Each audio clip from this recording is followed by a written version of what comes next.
Back to our top story now, the surveillance scandal in America and the reaction it has received across the globe, especially in Europe, which the US has apparently been keeping a very close eye on. Well, we are now joined by Jim Killock, Executive Director of London-based campaigners, the Open Rights Group.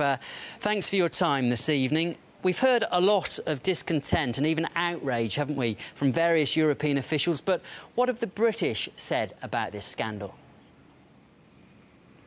Well, obviously, many of the newspapers, The Guardian, particularly who broke the story, are outraged. And I have to say, Open Rights Group supporters are also extremely outraged. I feel there's a lot of public discontent. But the truth is that our government have been extremely complacent about this. William Hague brushed off all of the concerns that had been expressed, saying that the British had done nothing illegal, that any information that the Americans had shared with them had been done under all of the relevant laws. The problem is, of course, there are more or less no relevant laws, and the government has got an extremely free hand in the kind of information it uses from foreign sources. So that is very, very little comfort to us. You mentioned there's not much legislation against it. EU officials have demanded assurances that Europeans won't be spied on, but I mean, how can they be sure that they're not? Well, as far as the US Constitution goes, there is more or less nothing that they can do. The Americans they apply no privacy rights to non-US nationals.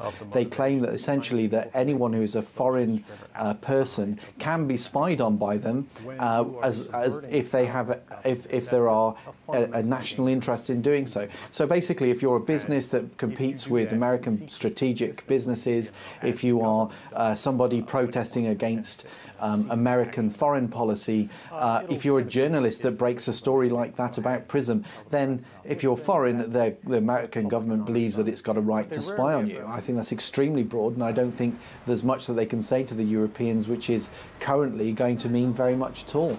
Now, there are some reports that the UK not only knew about America's PRISM programme, but also they had access to it.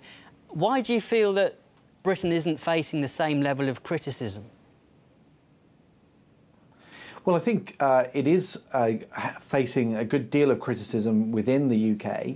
I think there's been less within Parliament than there should be. I think a lot of politicians have been very acquiescent and they haven't really grasped completely what is going on here.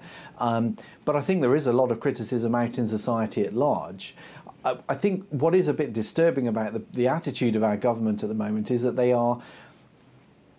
resting on the laurels of the Americans. They think, well, this is great, we've got a close relationship with the Americans, we're benefiting from the intelligence we get from them, so let's not rattle the cage too much. I think that doesn't apply, for instance, to the German government in the same way, or many other European governments who have a more respectful relationship with their own laws and expect to respect privacy rights of their citizens, and have been really quite shocked about what the Americans are doing. And Germans in particular, they've had such experience of what surveillance really means for their society that they do their absolute best to stop it from happening within Germany. So when they find that the Americans are spying on them pretty much more than any other European country, then of course they're going to be very shocked and angry.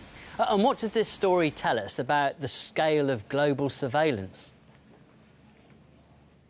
I think what it tells us is that our data can be accessed reasonably easily when it's in a particular country, and the United States is where most of our data lives. You know, if we use Google, Facebook, Microsoft products, then our data ends up in America. But I think the real lesson is you can do this properly. The Americans are not doing it properly.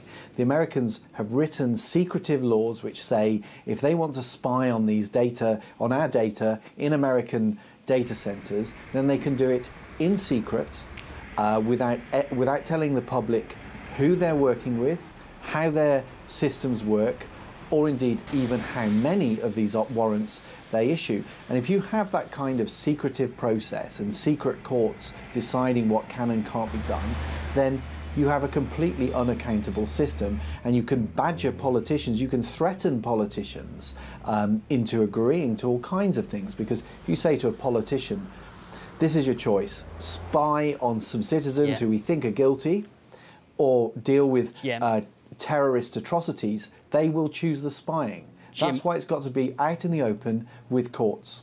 Great, I understand your point there. We have run out of time, but thank you very much for coming on to RT. That's Jim Killock from the Open Rights Group, live from London. Thank you.